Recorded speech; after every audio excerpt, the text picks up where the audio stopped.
bonjour à tous. On est ravis de pouvoir assurer la promotion de la Fabrique du tourisme à travers ce deuxième rapport sur le tourisme durable.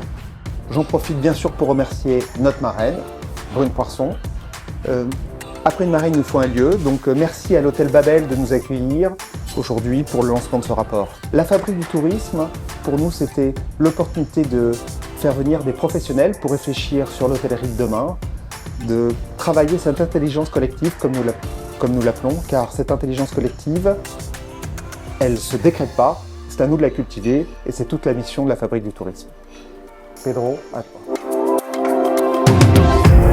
L'actualité nous le rappelle, depuis la crise sanitaire, aujourd'hui dans les conflits que nous traversons, nous voyons que l'attention au capital humain, l'attractivité, les enjeux des circuits courts, les enjeux des économies d'énergie au regard des risques inflationnistes qui pèsent sur ces outils et sur la profession, eh bien tous ces enjeux contraignent, obligent, amènent les entrepreneurs de la filière à repenser leur modèle et se concentrer sur les économies d'énergie, l'attractivité de la filière et les nouveaux modèles économiques. Nous sommes contents de vous retrouver pour cette deuxième édition du rapport sur la RSE. Comme vous le savez déjà maintenant, c'est un rendez-vous que nous avons décidé de fixer pour donner des clés d'action pour les hôteliers, pour faire en sorte que à la fois notre industrie réponde aux attentes des clients d'aujourd'hui, mais aussi se projette dans ce fameux monde d'après qu'on attend tous avec impatience. L'industrie de l'hospitalité française est une industrie d'excellence, une industrie qui va pouvoir exporter ses savoir-faire et ses bonnes pratiques. Nous avons eu l'occasion, il y a quelques semaines, en compagnie de notre marraine Brune Poirson, de pouvoir assister à l'avant-première au MK2, qui est un hôtel, en plus d'être une salle de cinéma, à la diffusion du film Animal. Et donc, je vous laisse maintenant prendre les quelques mots d'inspiration de notre marraine. Bonjour à toutes et à tous. Je suis très fière, très heureuse d'être la marraine de la Fabrique du tourisme. Très heureuse pourquoi ? Parce qu'avec la Fabrique du tourisme, on a là un groupe qui travaille main dans la main pour apporter des réponses extrêmement concrètes à un sujet qui est absolument central pour notre secteur, celui du tourisme, celui de l'hospitalité, celui du voyage, qui est la question du développement durable. Et on arrive à une période où finalement développement, business et développement durable veulent quelque part dire la même chose. Mais une fois qu'on a dit ça, qu'est-ce que ça veut dire ? Comment on fait ? Et il ne faut pas se dire que les questions de développement durable sont le sujet d'un autre secteur, que ça ne nous regarde pas forcément directement. Au contraire, nous sommes au cœur de ces enjeux et nous avons des réponses à apporter aussi et une responsabilité parce que chez nous viennent beaucoup de personnes, nos guests, nos clients. Quand ils viennent dans nos hôtels, ils peuvent en ressortir encore plus riches d'expériences et ils doivent pouvoir avoir senti de façon très concrète tout ce que nous avons fait en faveur du développement durable. Et il y a des pistes très concrètes dans ce rapport-là justement et par le travail qui est fait avec la Fabrique du tourisme.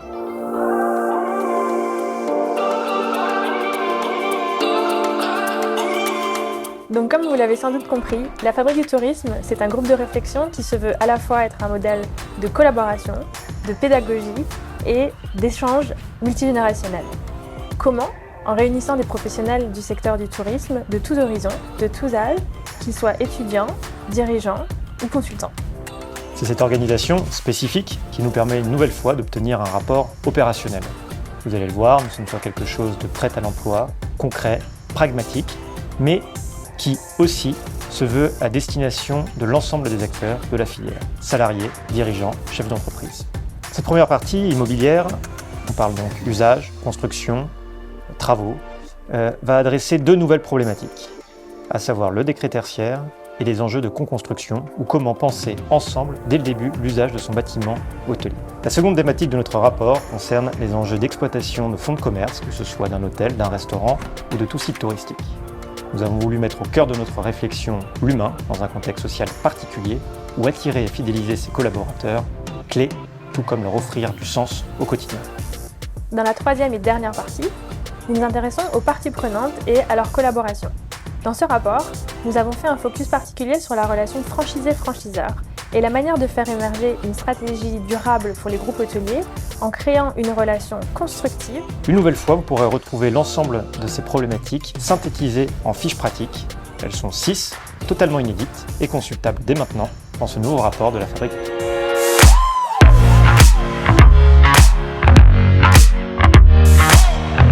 Babel est un lieu de vie, implanté en plein cœur de Belleville, dans le 20e arrondissement à Paris. On est le premier hôtel, le premier établissement en France à être passé entreprise à mission. L'idée c'est quoi? L'idée c'est de donner un sens à tout ça, c'est de donner un supplément d'âme, une orientation vers un tourisme et une restauration plus durable. On a une chambre suspendue qui du coup on est en étroite collaboration avec la mairie du 20e et avec des associations de quartier, notamment Archipélia. Et aussi des acteurs très sociaux avec le commissariat du 20e, afin de pouvoir aider et héberger des gens dans le besoin. On est aussi écotable avec les 3 macarons, donc on est le premier restaurant à obtenir à Paris ces 3 macarons, donc ce qui est quand même assez important. Et ça passe aussi par tous les fournisseurs avec qui on travaille. On travaille avec la brûlerie de Jourdain pour le café, les bières de Belleville pour les bières. Voilà, qui brasse dans un parking à 300 mètres d'ici. Ouais, c'est vrai que la boulangerie Saint qui est juste à côté. On a aussi donc la distillerie de Paris aussi. On bosse avec la distillerie de Paris. Donc qui brasse pareil dans une petite arrière-cour de la rue du Faubourg Saint-Denis. Donc c'est intéressant aussi. Voilà, on a aussi un certain nombre de partenariats avec des associations.